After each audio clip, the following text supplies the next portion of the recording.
Another thing that you talk about in a lot of the work around adult learning that you've worked on is around Maslow's psychological hierarchy of needs.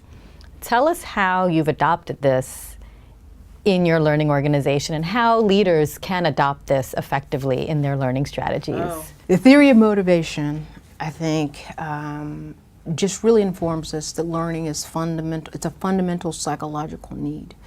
When you think about the Maslow's hierarchy of needs, your basic needs, we need water, we need air, we need food, we need shelter. Psychological, we want esteem, we want belongingness, and then lastly, self-fulfillment. We want self-actualization. It's pretty clear that learning falls within the psychological needs.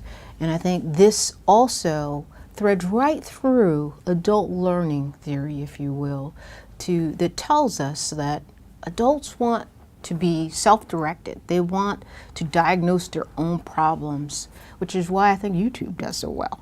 Because you can go out there and I was just talking to Daniel and telling him that my brother learned how to swim as an adult using YouTube videos, and now he's in triathlons. I mean, that's pretty incredible as far as I'm concerned, but he diagnosed his own problem. He didn't know how to swim. And then he went on an exploration to figure out what's the quickest way for me to learn how to swim. And that's what he did. And I thought, that's insane. But it worked. He could swim better than I can. So, and I learned when I was younger. So it's kind of interesting. But it's so true and timely. So self-directed learning, autonomy. Learners want to be able to explore and discover and have the freedom to kind of solve their own problems. Not only diagnose, but solve their own problems. Also, collaboration. They want to be able to exchange information. They also want to get feedback about information, and they want to be able to do that with others who are experiencing like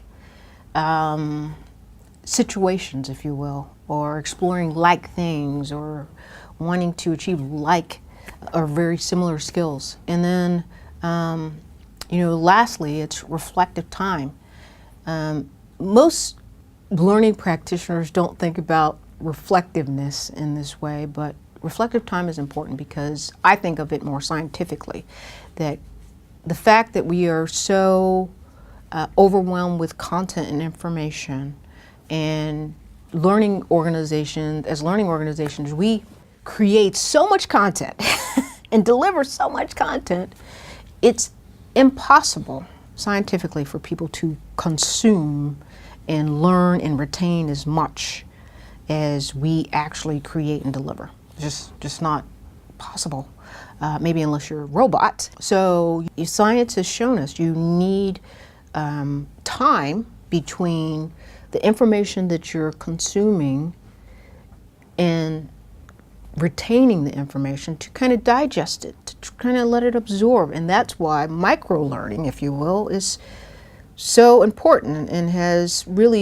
changed the dynamics of how we should be designing content to be bite-sized, because that's how it makes it easier for the brain to absorb and retain it. Given you think about retention, I mean, it starts to decrease the minute you leave the source of the information. And that's science. So that's kind of how I use Maslow's hierarchy of needs and the theory of motivation, because I think it underpins adult learning theory very, very well. And for those reasons I just gave you.